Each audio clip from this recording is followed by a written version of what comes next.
On today's Buckeye Roast, the new AP poll is out, and we'll break down where Ohio State and others sit and what it means as we get closer and closer to the first college football playoff rankings. We'll talk about the right guard spot as well, what the film showed, and whether the staff has finally found some stability up front. The running backs continue to flash. We'll discuss who's separating themselves and what changes could come to the rotation here in the coming weeks. Plus, Julian Sayin's Heisman campaign gets rolling. And, of course, we'll close it out with some of Q's thoughts from the game. I'm Chris Drew, and this is the Buckeye Roast with Ron and Q right here on Dead Air Sports. Make sure you like and subscribe.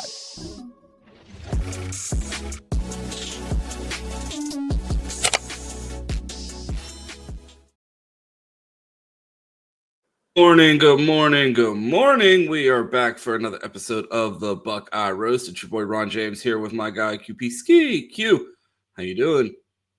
I'm good, man. Another good weekend in the sunny state of Arizona. I talked about it on Friday, so Ron, I just wanted to show you. That's where I spent my useless money on my Polaroid camera here. So, you said on Friday. I was confused because we didn't do a show Friday.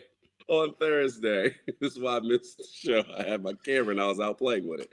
Yeah, you said it was a good weekend. Yours started early, Q. We have no stat of the day. We have come to the floor moment. What happened? I see, a little peek behind the curtain. I know if I hear from Q at the times of 4 to 6 in the morning before we're supposed to record, we're not recording because Q is still out at 3 o'clock his time, midnight his time, still part. Depends on when I get the text. But I normally know if I get a text in the middle of the night about something that has nothing to do with the show, we're not recording. When I woke up on Friday morning, we're supposed to be recording a live show of the Buckeye Roast for the members that goes out at 10 for everybody else. And I wake up and I see the player profile from Slippery Rock's quarterback in 2019. So I absolutely knew there was no chance that Q was going to be recording the show because he was out partying with people from Slippery Rock. And if anybody's partying with people from Slippery Rock, if you're out with them on a Thursday night, you already know they've committed to not doing anything on a Friday. Like it's a turn up type of night. It's like a holiday in Slippery Rock. So for you to be out on a Thursday night with Slippery Rock people, I knew there was no chance that there would be a show on Friday. It was an alumni weekend here. Apparently, I met everybody. Ron knew and didn't know from Slippery Rock on Thursday night.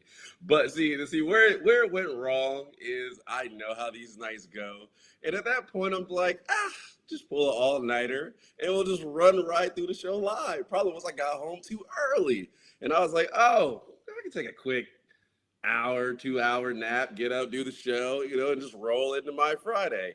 That is where I went wrong. I got a text from Q at like 2:30 in the afternoon Eastern time. Like, my bad. I'm like, yeah, I'd say so. I knew it was cooked when I woke up refreshed. There's no way I should feel this good getting ready to record. Something's clearly off. That's where it went wrong, but man, it was a good weekend. I think I made the biggest mistake since I've been here, and that was because I got fool's gold last week from Arizona State, absolutely going to Utah and getting blasted. I was like, man, 120. Do I want to spend the money? And as you know, I've moved, so I've shelled out a lot of money recently, and I'm like, I could cut that into 50, go to the bar, watch a game, have a good time. Ron completely screwed it up. Arizona State finds absolute magic up in the first half. All my friends, well, not all my friends, but a lot of my friends go to the game. Perfect weather Saturday. I think it was like 87 to like 70. Like perfect weather Saturday. And I could hear the stadium from my house, just absolutely rocking. And it was just, man, I was like, bro, I screwed that up. I'm so sick. For those who don't know, Arizona State takes down at number 7 Texas Tech. I believe there was a storm fielding or field storming there. You talked about this game for a couple weeks now about potentially going, and then you decide at the last minute not to go. Multiple fumbles for you this weekend. But Q, we got plenty to talk about. The Buckeyes get a win 34-0 over Wisconsin and the Fighting Luke Fickles. We have a whole national recap tomorrow, but plenty to get into today. AP poll, Ohio State, Wisconsin, and much more. So let's get into it. All right, play the song. Let's do it.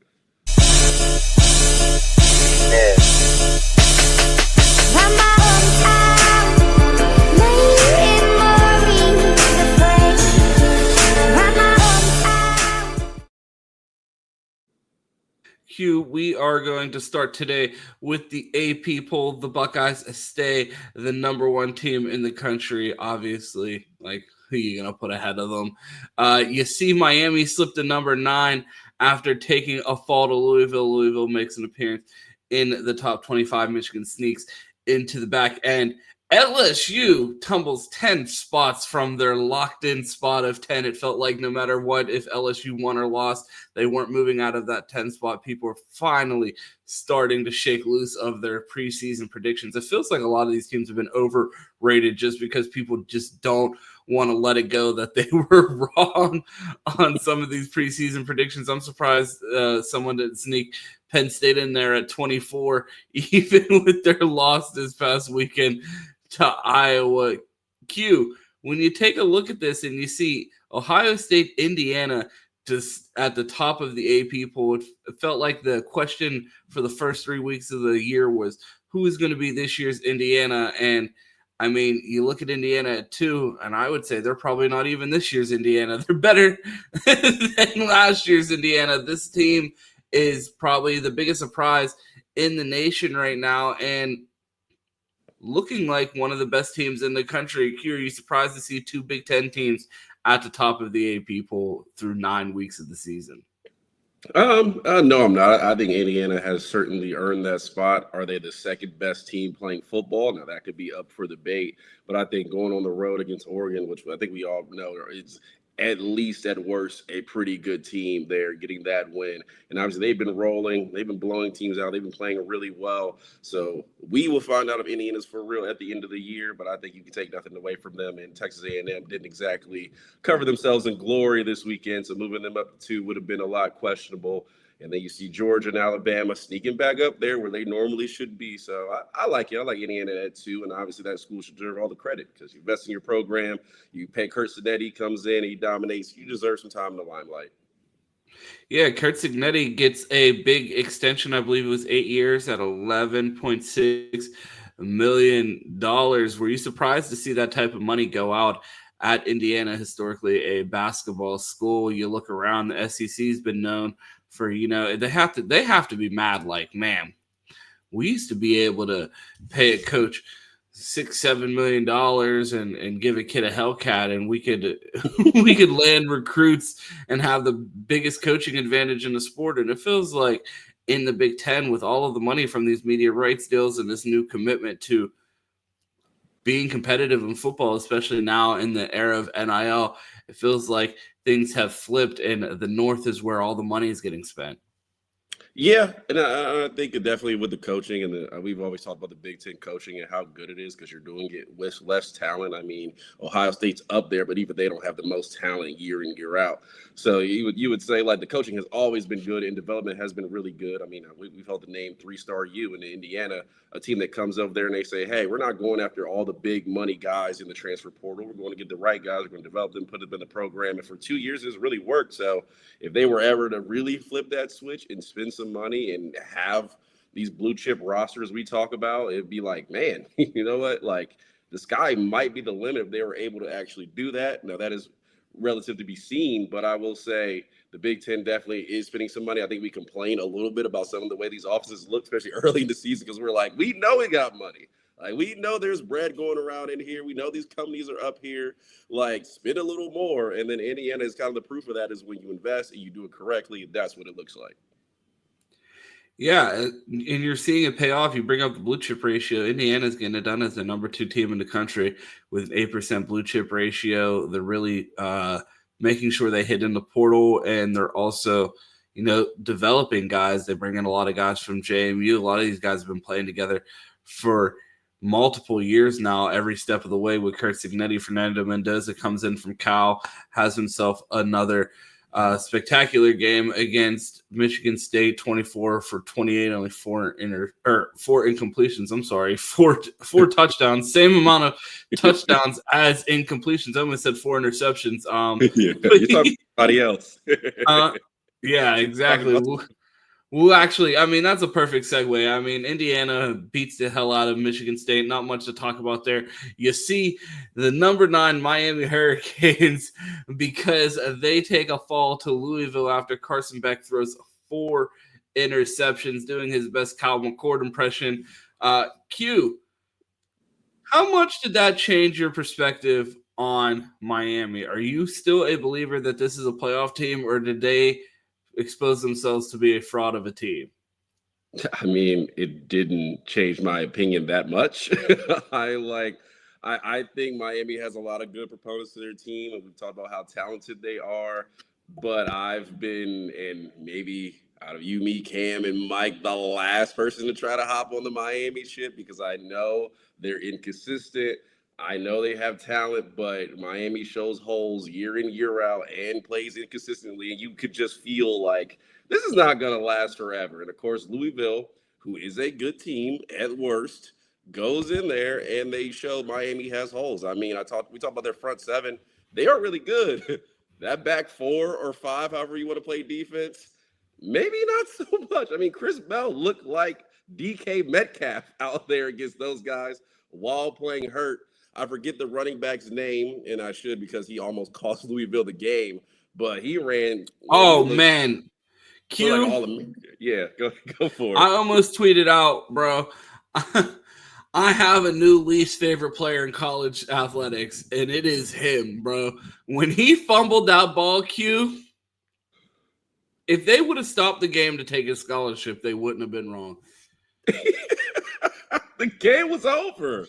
The game was over, and that fumble almost single-handedly cost them the game because, of course, Miami scored right after that. But, I mean, Louisville came down there on the road. They played good football. They didn't beat themselves. Now, I don't expect Carson Beck to throw 4 picks in a game unless he's truly reverted to last year's Georgia. So we know he has it in his bag, but I don't expect him to do that. But, again, this Miami team on the line of scrimmage didn't look great, especially offensively running against Louisville. And I thought Louisville, man, played really good defense, and they just showed Miami has holes. Again, I think they're a playoff team, but we're back. We're the best. We want to see Ohio State. I said it on Thursday. Good luck with that. Louisville. They don't want to see Louisville, so we'll see what Miami does the rest of the year. But, yeah, not a good look. Yeah, currently they really don't control their own destiny as far as the ACC championship. So it'll be interesting to see how the rest of the season goes. For Miami, what felt like a lock for them to have an opportunity to get their first ACC championship, not looking like one so much anymore. Q, do teams just not watch Miami film? Like, it seems like every week I'm watching Miami and they show up and they're like, wow, this Malachi Tony guy is really good. I'm like, you don't say. Want to try covering him? Anybody? Bro, the screen game to Malachi Tony is the least best kept secret in college football. And it's like Louisville finally caught on to it after he burned them a couple times. It's like, if you see him lined up in the slot with 2 receivers in front of them, they're probably throwing a screen, go downhill and take it away. And finally, at the end of the game, or so it's third quarter, they finally start taking it away. And if you take that away, there's not many guys on this Miami offense that are going to beat you. It's Malachi Tony and Carson Beck finding the ball. And if they're running the ball well, they weren't running the ball that great. Malachi Tony was the guy. Then they finally decided to take him away.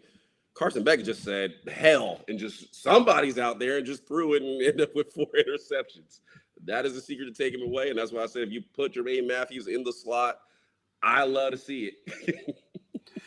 Q, Carson Beck threw 4 interceptions on Friday, and I still don't think any of them are worse than the interception that I saw CJ Carr throw this past weekend. And I'm just like, after seeing that, they get the win. over USC, but I'm just not a believer in this team. I feel like Notre Dame's going to end up sneaking in. I feel like that USC win was just going to be good enough. That USC team is just good enough that they're going to sneak into the back end of the rankings by the end of the season and be a ranked win on the resume for Notre Dame. And I think they get in as a 2-loss non-conference champion. But I don't know, man. I don't love this Notre Dame team. I see Missouri. They had a mid-off with Auburn this weekend. I feel like that should have dropped them in the rankings, just the way they look. The fact that they even went to overtime with Hugh Freeze, who's just been awful. And you see Texas Tech fall to 14 after their upset loss to Arizona State. Hugh, they could start putting out a top 9 poll, honestly.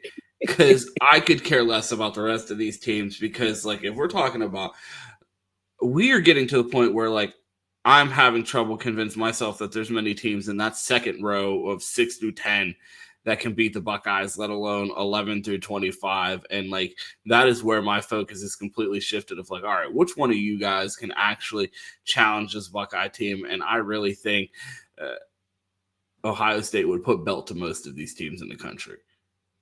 Yeah, I mean, again, Texas A&M doesn't look fantastic. They look good at points without it, but again, in a close game, Arkansas is not going to do much for your street cred. I mean, I look. You know what I say about Arkansas. I feel like playing Arkansas is the ultimate fraud test. Like, if you lose to Arkansas, you are absolutely a fraud. And if Arkansas beats you, they're fighting fraud allegations, because I always say Arkansas is a fraud. Yeah, I mean, I'd roll with you. Again, I look at Alabama. They are playing well. I thought they looked better than the score against Tennessee. And Tennessee, I had respect for well early in the year. I know they're not terrible. So Alabama's the one team I look at, and I'm like, yeah, that's probably the one. I think they're playing good enough. I think they have enough talent that against Ohio State it'll be a game. Can they beat Ohio State? I think they're going to play at their absolute best, and Ohio State is going to have to, make some mistakes there. But I think that's the one team that can challenge. I mean, outside of that, we'll see Indiana, so we'll know. Not Oregon, not Georgia Tech, not Ole Miss, not Miami, not Vanderbilt. Like, you're just going down and like, probably not, unless we find a way to really, and then again, we got some stuff to work on. So I'm not saying this team is perfect, but we're really going to have to make some mistakes to find ourselves in a ball game with a chance to lose. Alabama is the one where if we didn't make a lot of mistakes, I think they still find a way to hang around and make this a game. So that would be the team for me. I don't know if you have a team right now. No, I'm looking at Ole Miss here at number 8, and I'm just wondering, did Lane Kiffin come up with like some big brain voodoo here of like, I'm not going to name a starter here, so when I lose to Georgia, I could be like, come on, man, I lost with my backup. If you call your starting quarterback your backup all year, can you complain to committee, oh, man, I lost with my backup? Come on, man, that was a pretty good loss. That's a good move. And they weren't favored, so I guess it's not, like you said on Thursday, it's not a much of an upset because of the spread, but I think we all knew Georgia was going to end up getting the better of them. But good move by Lane Kiffin. I mean, he's still in here, finding a way to sneak his way into the playoffs, and I think they end up well. I don't know the back end of their schedule, but I mean, I think they will find a way to sneak into the playoffs, which they complained about last season. So they'll probably get their chance. Yeah, we'll see what happens and how this playoff picture shakes out. You know, it would be a good way to make sure that you make the playoffs this year, Q? Who would that be? Win games. Never fails. Never fails. Buckeyes 7-0. They're over here looking around. I'm doing my part. Okay, so Rob, before we move on to Ohio State stuff, I did have a question. So obviously, we know Twitter, and we know the SEC just pages that are out there just spitting propaganda. Actually, if you want to throw that like college football nerds. Yeah, close enough. But if you want to throw that AP poll back up there for a quick second, I just want to run down with you in the chat, and ask you, what trouble do you think Ohio State would have with this schedule? And some of those teams are on here. So whose schedule is this? Are you giving us just any? Yeah, it's Oklahoma's schedule. It's just an SEC schedule. They all are the same. You play these vaunted teams. Oklahoma does have one of the tougher schedules in the SEC. They played Michigan. Yeah. So I'm going to run down this schedule, and I want you to tell me, in the chat to tell me, how many losses Ohio State, because with the number that was put up there was 9. Ohio State only have 9 wins against this schedule, probable. So let's run down this. So we have, is that Illinois State? I'm not going to talk about that one. Michigan, which played the parallel universe, so we're not going to talk about that one, but I would count that as 2 wins without discussion. Temple. We have Auburn, the vaulted Auburn. We have Kent State, Texas, who we've already beat, South Carolina. Then we would have a bye week. Then we would beat the hell out of South Carolina. I would like to make that known. Okay. We would have Ole Miss, who we just seen lose against Georgia, Tennessee, Alabama. What happened the last time we played Tennessee, bro? We let them get 30% of the tickets in the stadium and still beat their ass. We would play Alabama at Alabama. We would play Missouri, and then we would play LSU. So these just teams randomized. What do you think Ohio State's schedule would look like what do you think Ohio State's record would look like at the end of the regular season if they played that? At worst, 10-2 with a loss to Alabama and Michigan. Like one of those is because of an out-of-conference schedule. Yeah. They'd have one loss in conference play. The only team in the SEC that I think on that schedule that would have a chance of beating Ohio State is Alabama, and the only other team that would have a chance is Michigan because it's Michigan. And until Ryan Day proves that he could beat them again, that I'm not assuming that they beat Michigan until they do it. So it is what it is. So 10-2 with that record. I mean, with that at worst. At worst. Yeah. So I just wanted to run down that. DG responded to it, and he said he agreed with you 10-2 at worst, probable 11-1, and a possible 12-0. If Ohio State finds a way to be competent against Michigan, I'm thinking it's probably looking like a 12-0 schedule, a probable 11-1, saying they would drop one of those, but not both against Alabama and Michigan. But likely for me, the way they're playing right now, probably not either. So just want to talk about that really quickly before we move on. While people think Ohio State would just go to the SEC and forget how to play football.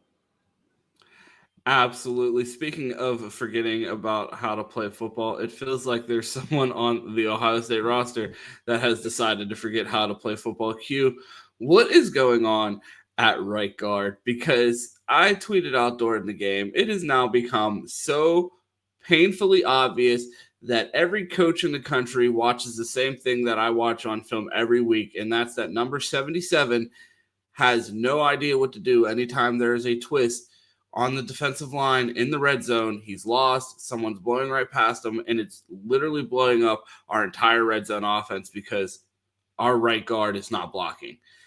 And you see Josh Padilla come in the game, I believe, third possession of the game, and he puts up the highest PFF grade of any offensive lineman on the Ohio State roster. At what point do we end this experiment and let Josh Padilla just have that right guard position? You see the offense be able to run the ball better when he's in the game.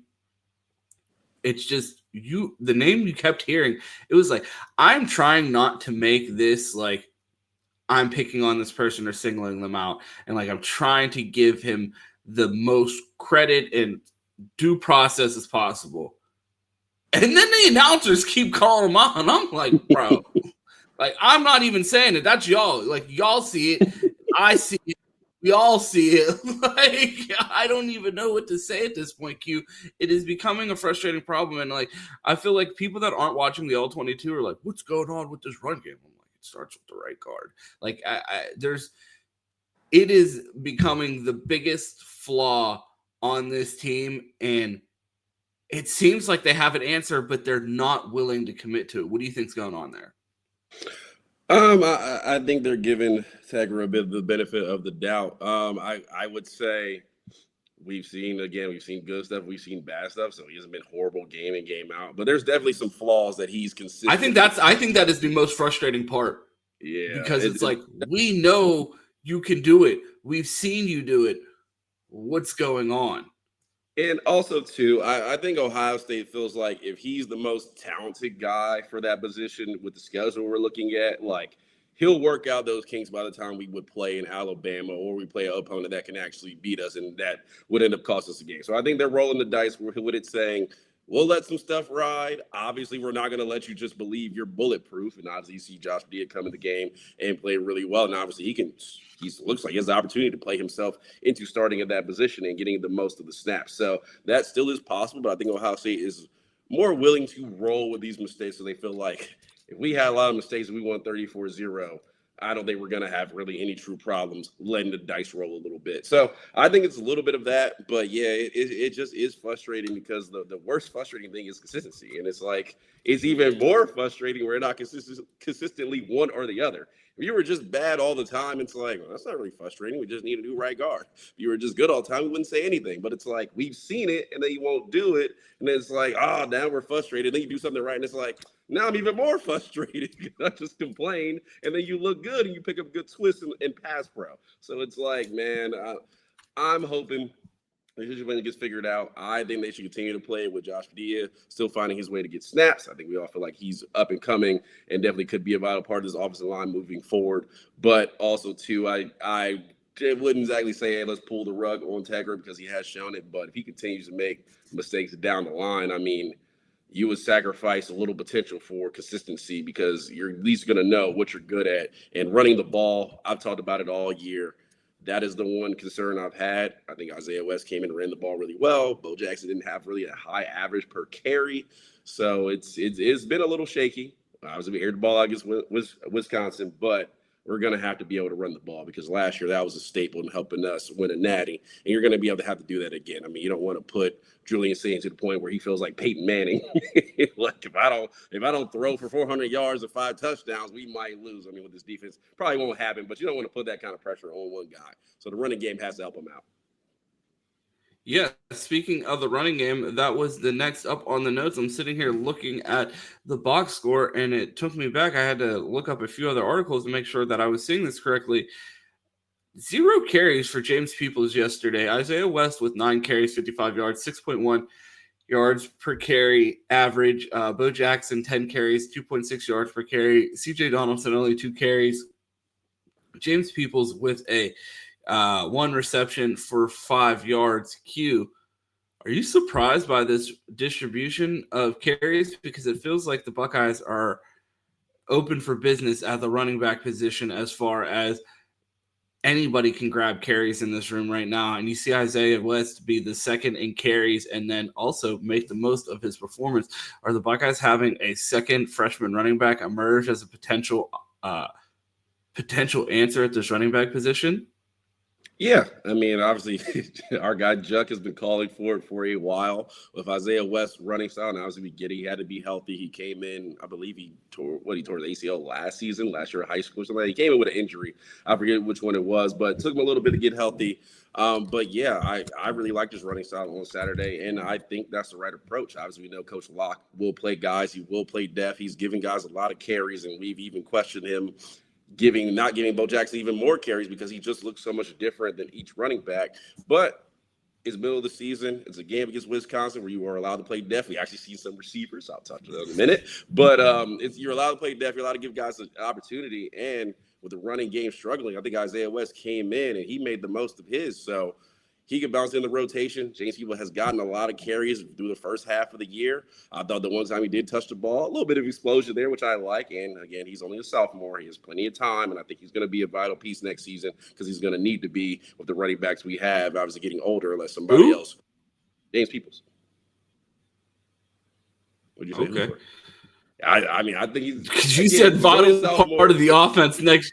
You said vital part of the offense next year, and I would like, did he start talking about some? I thought I knew you were talking about, and then he said vital part of the offense next year, and I don't. Because we rotate running backs, not because he's going to be the guy.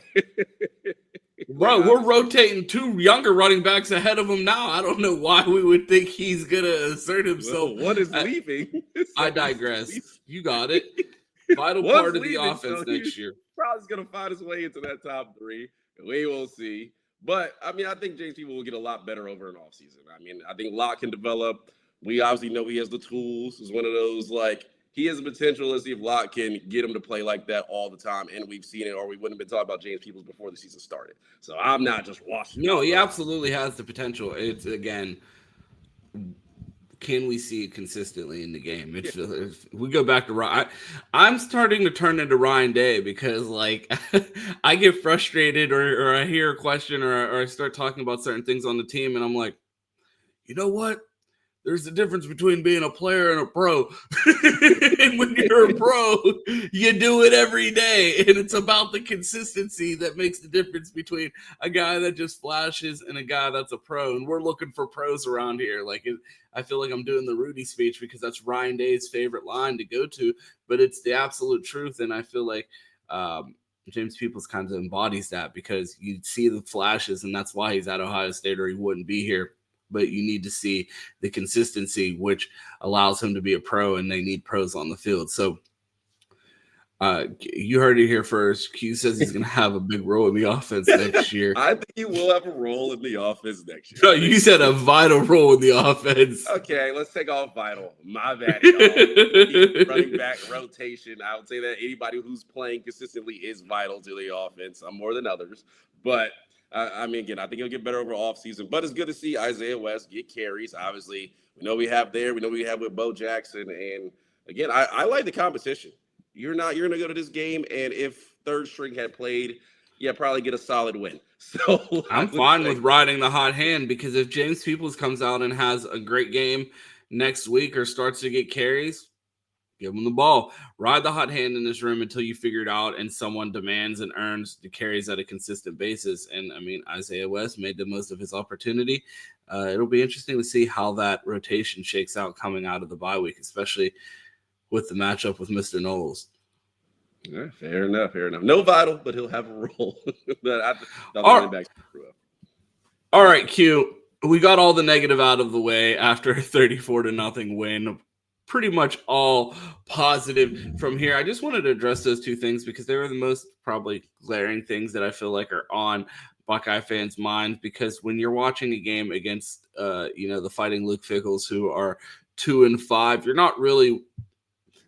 The game's not really in question. You're looking at what are we showing against an inferior team that could be exploited by a better team? And I feel like those were the two things that jumped off. And that's usually the lens that Ohio State fans are watching the game through of, okay, we're not really worried about potentially losing to Wisconsin, but we're worried about putting something on tape that could be exploited later by a better team. And I feel like those were the two things that really jumped out there. But, you look at some of the things that the Buckeyes did well, and you're like, what team in the country is going to be able to stop this? And you look at Julian Sayin, 36 of 42, really throwing the ball this week. The Buckeyes really pass heavy, 36 of 42, 393 yards, 4 touchdowns. Q, were you surprised by the run-pass distribution in this game? No. I mean, I felt like this was the right approach. You come out here, Wisconsin's pass defense is not very good. You look outside, and you're like, all right, that 4 guy looks like he might be all right. And then I got 17 over here. Let's see what they can do. And I think the best part about it is Julian Sayin, that first throw to Carnell Tate was the throw I was talking about making last week when I said there's just some of those throws he was leaving out there and he wasn't ready to pull the trigger yet, and he didn't. Inniss was open a couple times last week. He didn't hit him. Well, he saw number 17 out there. There was a little bit of a window. Absolutely throws it in there. One plays of the season between 2 guys, and then that's still – damn, that's a pause. Plays of the season over 2 guys. A heck of a catch. But, the way to open the scoring, and, obviously, offense was aggressive, and that's what you want to see. Hardline's offense is, hey, we're going to throw the ball until you show you can stop it. And, Ron, I don't know if you're watching college football, but I don't know if there's anybody that can really stop it. So, giving Julian Sayin the keys, Ryan Day said it after the game. We want to give him more on his plate. Obviously, career highs in throws, attempts, completions, I think yards, all that in this game. So, he played excellent. Not turning the ball over, not making many mistakes. This is the offense you want to see. Running game has struggled really all season. The pass to open up the run, I ain't mad at it. Q, I mean, it shows you how spoiled we are and how talented this team is. It feels like you saw a lot of people saying, man, is Jeremiah frustrated? It doesn't seem like he's getting the bro, I'm looking at the box score. This man had 9 catches for 97 yards, and that just shows you, like, oh man, Jeremiah Smith had a quiet day. He only caught the ball 10 times for 100 yards. It just goes to show you how Carnell Tate is out there balling out. 6 catches for 111 yards, 2 touchdowns, along with 33 yards. I think Carnell Tate has, I believe I saw this at 8 catches over 30 yards so far this season. Take that, college football nerds who said that Julian Sayin can't throw the ball 20 yards. The passing game looking unstoppable. You see some of the young guys get in the game. Quincy Porter and Mylon Graham each get a catch. Brandon Inniss gets his first touchdown catch of the season. The pass game looked like Brian Hartline was calling plays. You see them go out there. Julian Sayin not really afraid to let it rip. His completion percentage stays at 80% on the season. I believe he's a full 5 percentage points higher than the next person in the country as far as completion percentage. And, we'll let the SEC tell it. The Buckeyes are playing a cupcake schedule, but the Buckeyes are still going out there and getting it done. Julian Sayin starting to move himself into Heisman contention. We did the prediction last week of whether or not we would even see a Buckeye on the poll. Hugh, I think we're going to have to change the question of, we know Julian Sayin is going to be on it. Will he be top 3 in the On 3 Heisman poll tomorrow, given his performance? You look at his stats on the season, 1,800 yards, 19 touchdowns, 3 interceptions through 7 games. You think about it, before the Cal McCord and Will Howard era and this change of clock in college football, the standard for a Ryan Day quarterback was 30 touchdowns in the regular season passing. It seems like Julian Sayin is on pace to cruise to that number. Are we watching Ryan Day's first Heisman quarterback? It's a strong possibility. You look out there. Again, Ty Simpson is long. I think he's playing really well. But that's it. Julian Sayin has played. No one's played better than him this season, to be honest. And it's not even just, you look at the stats, but it's just like Julian Sayin, not known as a mobile quarterback, but his ability not to take sacks. Like, he had one where he was almost dead to rights. Instead, gets a 1-yard gain. You're looking at 2nd and 9 versus 2nd and 16. Not turning the ball over. Obviously, he's a shorter quarterback. He gets past his tips sometime. It does happen. That's how he got his picks, besides hitting a lineman right in the numbers. But really, outside of that, he takes care of the ball. He doesn't make mistakes. He doesn't force things. Max Clare getting involved. And we talk about receivers. I said last week, we're playing too many tight ends. We're going to throw the ball, throw it to 86. That's what we brought him here for. I don't care about all these other guys getting targets. He's the guy. Well, they said, okay, we'll get him the ball plenty early and often. So happy to see Max Clare. Obviously, Kesmerick has a touchdown, but happy to see Max Clare be the target if you're going to throw to the tight ends, because he needs to be. And again, this passing offense, the way Julian Sayin throws the ball on the run, they're the best I've seen here at Ohio State, or it's been in a while. I'd have to go back and watch CJ throw the ball on the run, because he was known as the accurate quarterback that's been here. But yeah, the way Julian Sayin throws the ball and just doesn't take negative plays, that's as good as maybe I've seen. It's just like, he just doesn't. He's efficient. He can throw the ball. He may be short a little bit on a couple of deep balls to JJ, so maybe college football nerds will nitpick on that, but he didn't step a foot wrong. So it's like, yeah, he should be up for the Heisman. Absolutely. I think he should be up for the Heisman. And the way he's been able to protect the ball after those early interceptions in the season, the way he's been able to distribute the ball throughout the offense. On the first drive, he was 8 for 8, 100% completion percentage, and completed passes to 5 different receivers. You look at all of the different people that caught passes on Saturday: Carnell, Jeremiah, Bo Jackson, Quincy Porter, Max Clare, Brandon Inniss, CJ Donaldson, Mylon Graham, James Peoples, Will Kasmerick. Everybody getting in on the action. Julian Sayin is not shy about distributing the ball to any of these receivers. I see, it's just so funny. We're at the point of the year where everybody just there's nothing to talk about as far as this team really struggling, as far as what we talked about the right guard. We talked about the need to establish the run game, but like you got people like coming up with conspiracy theories. It's like, oh, does Julian Sayin like throwing the ball to Carnell Tate more than he does to Jeremiah Smith? Is he ignoring Brandon Inniss? It's like, no, it's Ohio State, and there's a lot of people open. And he can get it to everybody. You see him distributing the ball all over the offense. So it's great to see that Julian Sayin is able to attack the field at multiple levels, and he's continuing to just put together that resume, especially for a Heisman campaign. I saw someone say in the comments the other day, enough talk about the Heisman, focus on the Natty, and I have good news for that person. I don't play, so it really doesn't matter what I'm focused on. Like, I can sit here and talk about whether or not they win a national championship or not, because Ron James isn't suiting up. But I mean, if they don't get things figured out at right guard, and if I don't get back in the gym, they might be giving me a call. So I don't know. Maybe I do need to tighten up around here.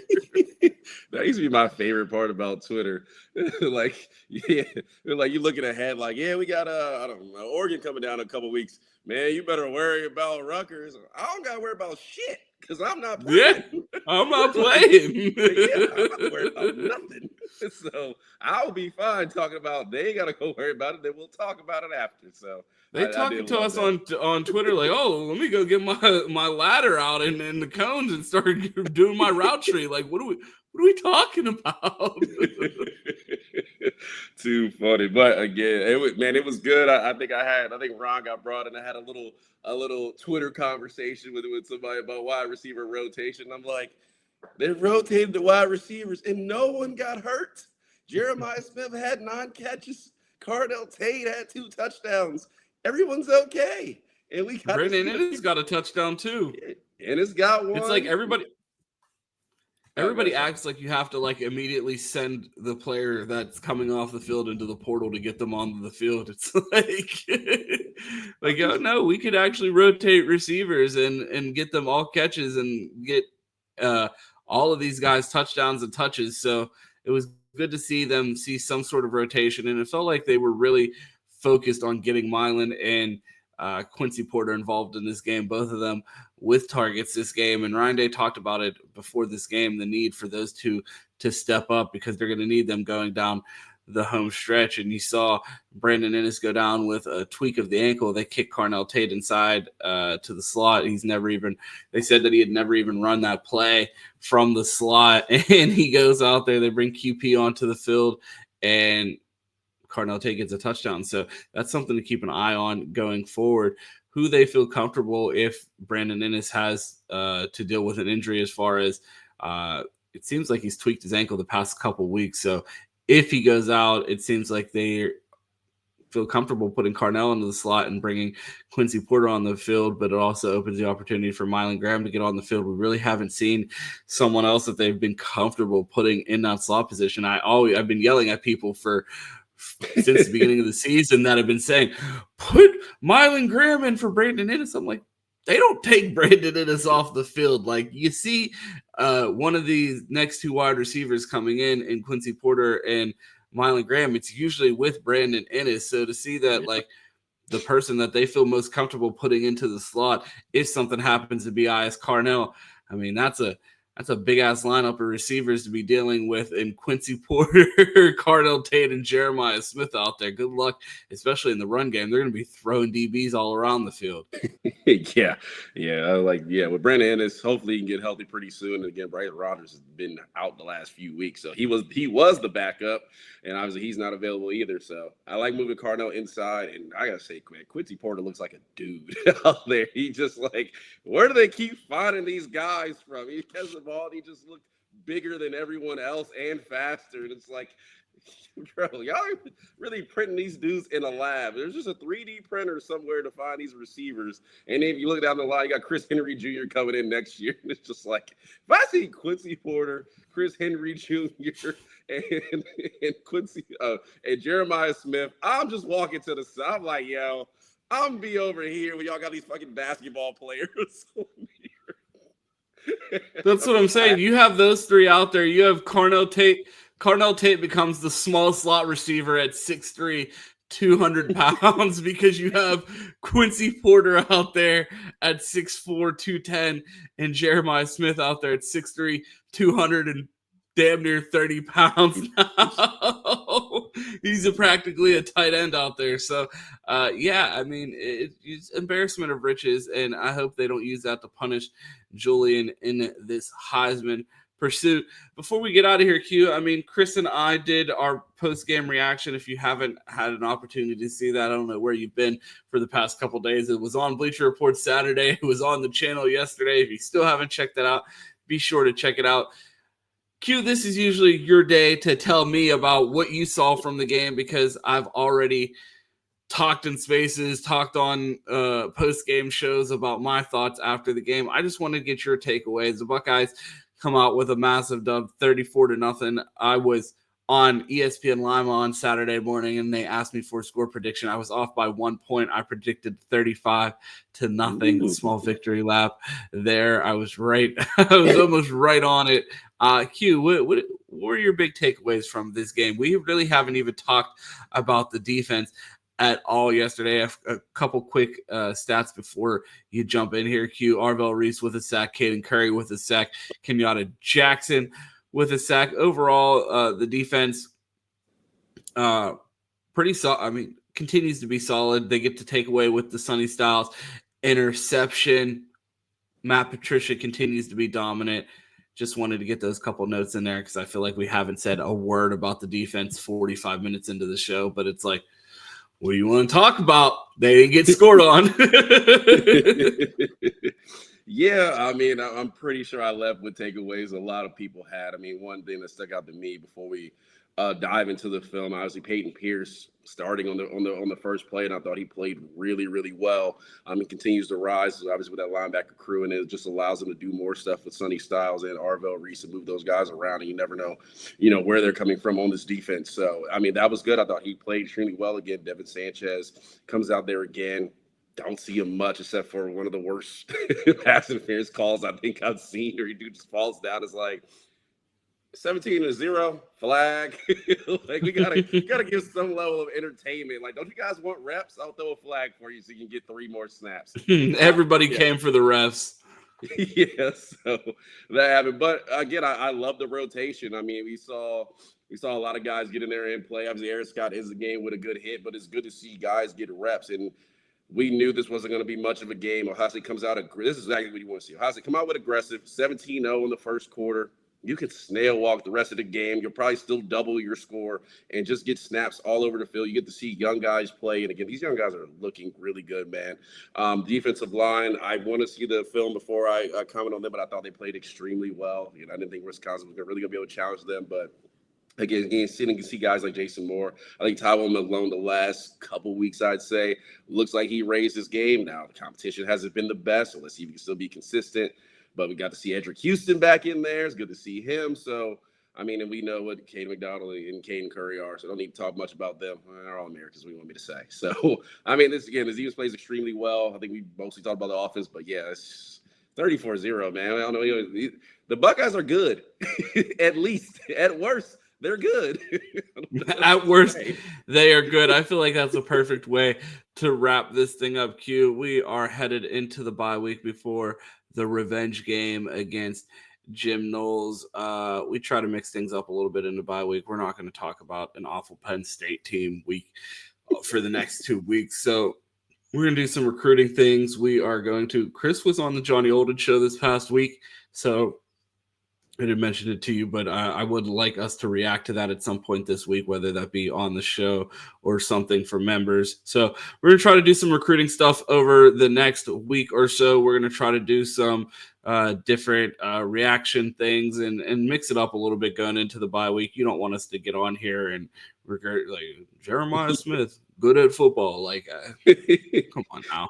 You guys don't come here to just hear us read stats either. So we are going to try to mix it up and find some cool things. If you guys have ideas or things that you want to see or want us to talk about, let us know in the comments. But until then, Q, let the people know where they can find you. Yeah, man. Hope everybody had a good weekend. And obviously, I had too good of a weekend. So do apologize for my Slippery Rock alumni meeting. But it'll be good to see you guys again in the chat. I'm not hard to find, man. City Boy Quitting on Twitter. Find the Johnson on Instagram. But here, Monday through Friday, here's the Buckeye Roast. Members, we appreciate you. If you're not a member, make sure you join that. I got a lot of content for members. So that is good stuff. Don't forget to check out Ron Lee. He does his Bleacher Report because I was there cooking over there. Got some calls saying they want to give them more promotions. So they're doing something right over there. Make sure you check that out. Hit those comments, hit those likes. If you know somebody who needs a morning show to get them going, wants a little change away from the pace, tell them find it here on the Buckeye Roast on Dead Air Sports. That sub button. Ron, where can they find you at? They can find me right here on Dead Air Sports Monday through Friday, talking all things Buckeyes on the Buckeye Roast here at 10 a.m. with my guy Q. Q, one note before we get out of here. Slippery Rock with a big win this weekend over IUP, Indiana University of Pennsylvania, home of Kurt Cignetti. That's where Kurt Cignetti went to go coach after he left the Alabama staff back in 2011. So a little fun fact there. My alma mater just beat Kurt Cignetti's old team in a game of football this past weekend in a heavyweight matchup in the PSAC. So shout out to Slippery Rock. The other things before we get out of here, if you want to catch us, you can catch me and Chris Drew in the Bleacher Report app for instant reactions during the post game. You can catch micro content from us throughout the week, so keep an eye out. Make sure you have the Ohio State team stream saved inside the Bleacher Report app. You can also catch me on Twitter at 2Ts. It's 2_TES. We appreciate everybody tuning in. If you haven't already, make sure you smash that like button. It helps us a ton. It costs you nothing. If you aren't subscribed, make sure you subscribe, hit that notification bell. I believe it says about 55% of the people that watch the show currently are not subscribed. So make sure you hit that subscription and make sure that you hit that like button. Q, that's all I have. You know how this thing ends. It's always go Bucks. And of course, OH. IO.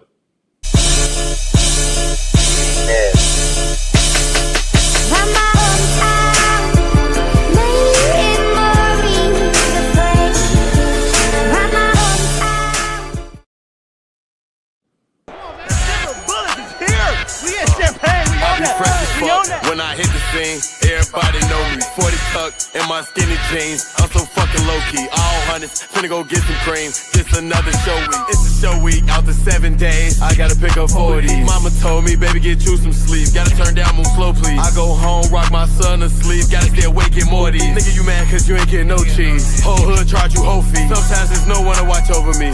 Too broke, can't get close to me. Send an op, say hello to me.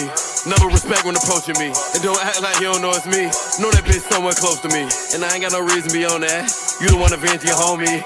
Even though I really be on that. Beat a nigga up if you want that. You can't even buy a whole lunch, Jack. Better get a clock and punch that. Used to run my hood like a rug rat.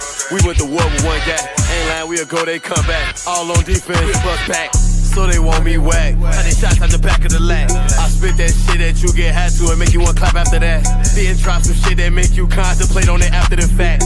Rap about the shit you living, nigga, what happened to that? I don't give a fuck about the rap game no more, nigga, I'm after the check. I ain't with a rap beef, nigga say my name once, I'm after his neck. Reach for 150, I'm